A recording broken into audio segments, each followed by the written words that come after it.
Hey everybody, Matt Siltala here alongside Dave Rohr and special guest Alison Stratten. Glad to have you back on the show, Alison. Happy to be back.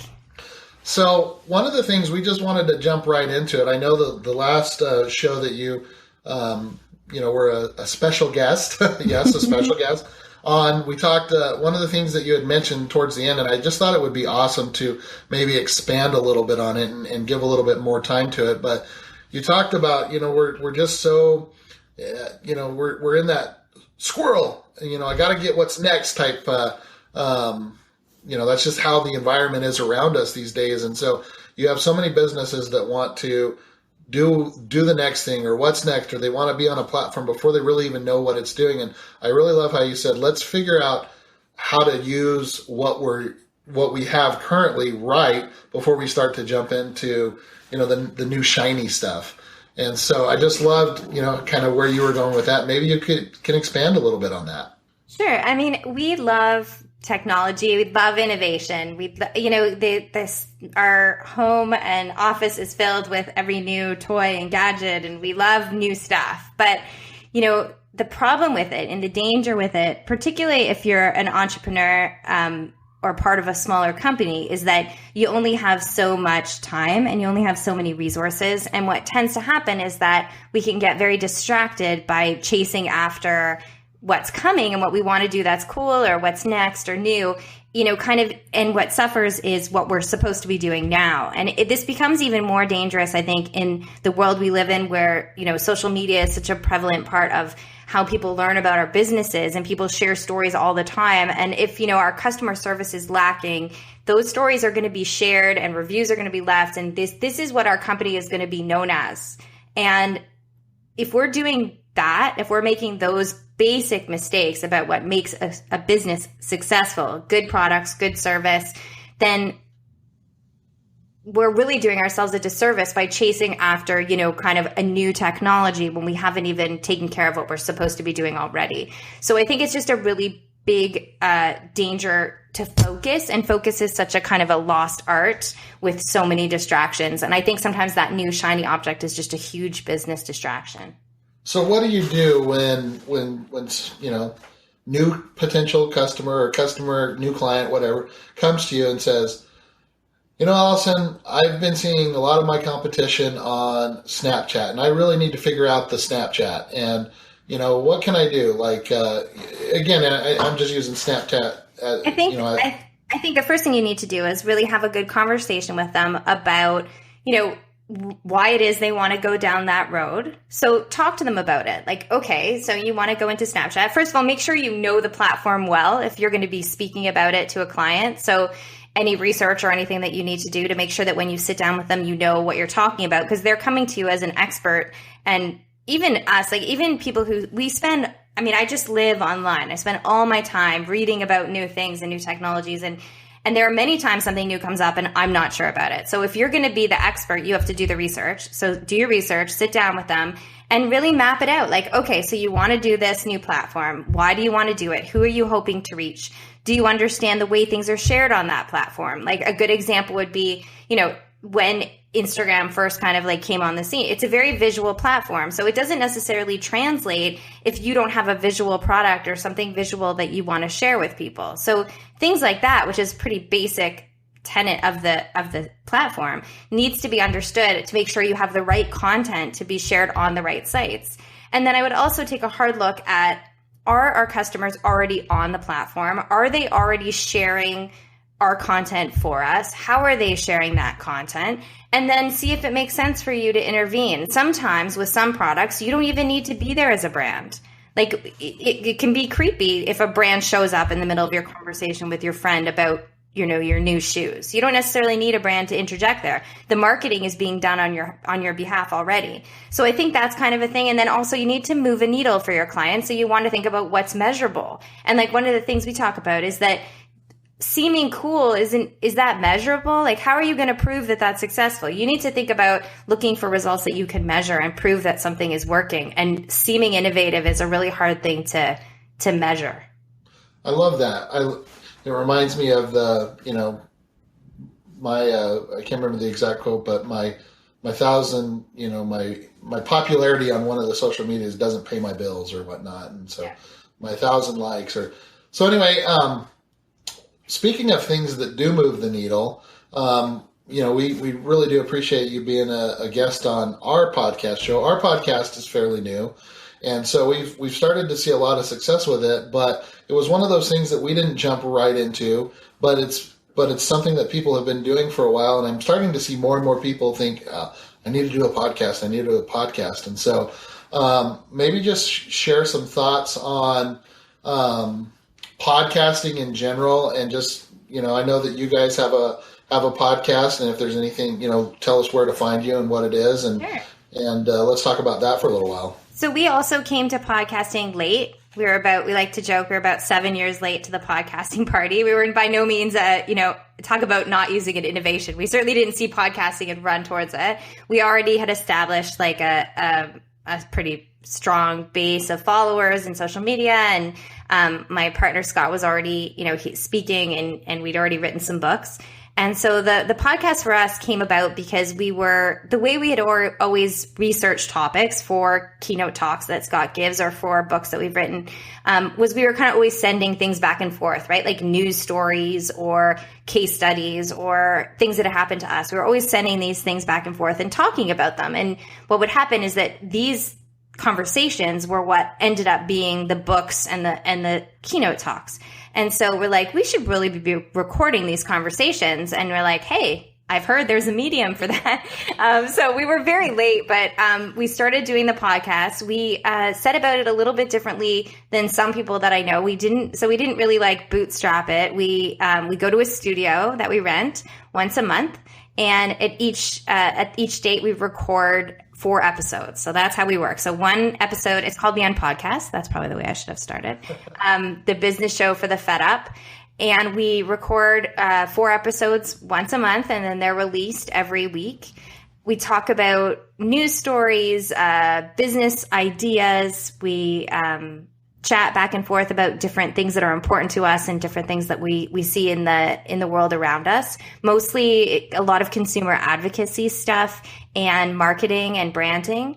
And so that's how we do it. We actually record. So we record 4 episodes once a month, and then they're released, and we have somebody else who writes show notes for us and things like that. And and that's how we work it. I know a lot of, we're recording this podcast right now, and I'm sitting in my lovely home office, which is fantastic. But for Scott and I, we found it was really hard to get them done if we weren't locked away somewhere once a month. So that's how we got started. Matt, yeah, and I can't move to Phoenix because my wife doesn't like scorpions. So when are you moving to Chicago? Fair enough. Sorry, it was really just for us. I mean, obviously we live together, Scott and I, so that's handy. Your wife probably wouldn't like that either. And she, we just sort of felt like we wouldn't get it done if we weren't in the studio. And Scott travels quite a lot because of his speaking. So for us, it's really and we look forward to it all month. Like all month, we just save up articles and save up news stories. And then we go into the studio, and it's always a really fun day. And yet doing it once a month keeps it current enough that, we're not talking about things that happened 6 months ago. We've had one emergency episode of the UnPodcast that we did film at home. It was when the gentleman was dragged off of the flight a few months ago. And we were just so irate about it, and we complain about airlines a lot. And so we had an emergency session of the UnPodcast that we filmed at home. But other than that, they've all been done in the studio. No, that's great. I as long as it's getting done. And one of the things, the reason that we just started kicking it off is just because I've been saying for years, I need a podcast. And I loved hearing what you said, how you and Scott were just having conversations. You're like, we really need to be recording this because that's essentially, it's kind of neat. That's what happened with Dave and I. We were always talking about stuff. We're like, did you see this idiot article, or did you see this person or that, or we would always go back and forth, and we're like, we really need to be recording this because if a normal person, mom and pop or whatever, just even a B2B, just if they heard this kind of stuff, they would probably learn from it. They would probably get something from it, and so that's why we just started.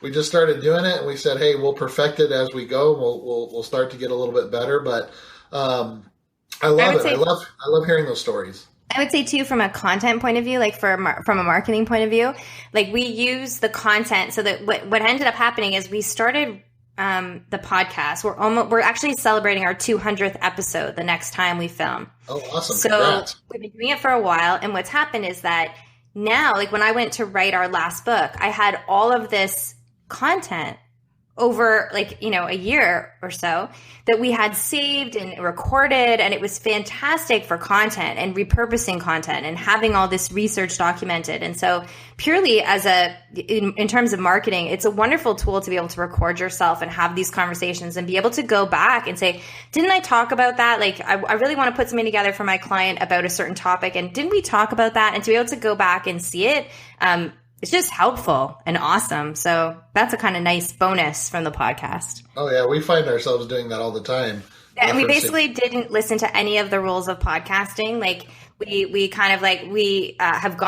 we've done very long recordings of the podcast. They're usually about 30 minutes. But our first ever podcast, which Scott loves to tell this story, our first ever podcast that we put out, the first comment that we ever got when we put out our first podcast was some person who said, I haven't listened to the podcast yet, but 52 minutes.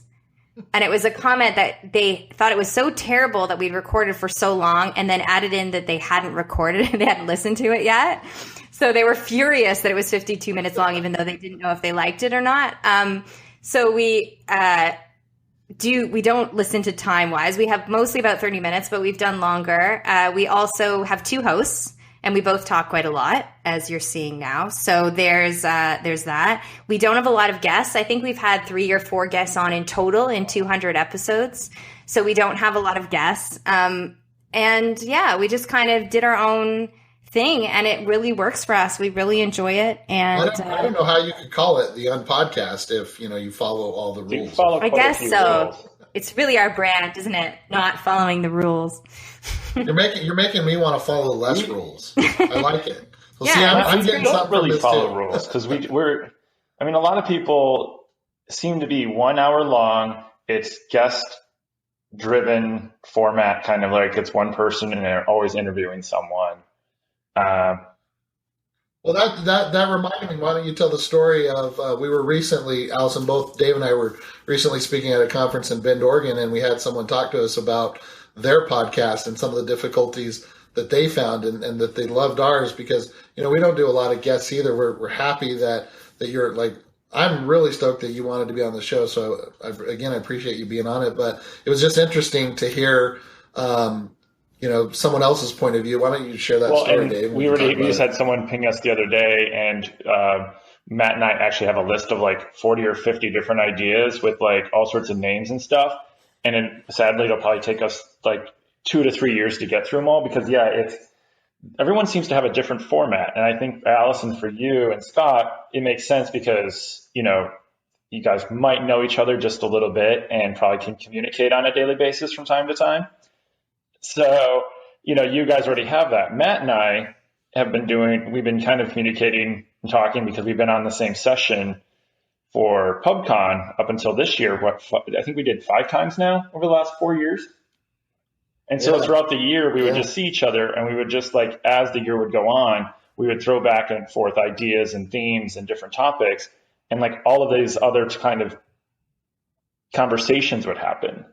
And so the story that Matt was just kind of referring to is that we were just talking to someone and they were saying that they'd listened to it and they really liked it and that they were going to get started again, but they've had this problem where theirs is guest driven and they always have guests on to supplement the talking, and that sometimes you get along really well and other times they don't.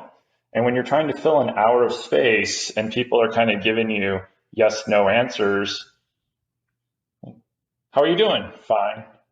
Yeah. To make it really How are you awkward. Doing? Fine. Yeah, really awkward. So what'd you do today? Nothing. It's like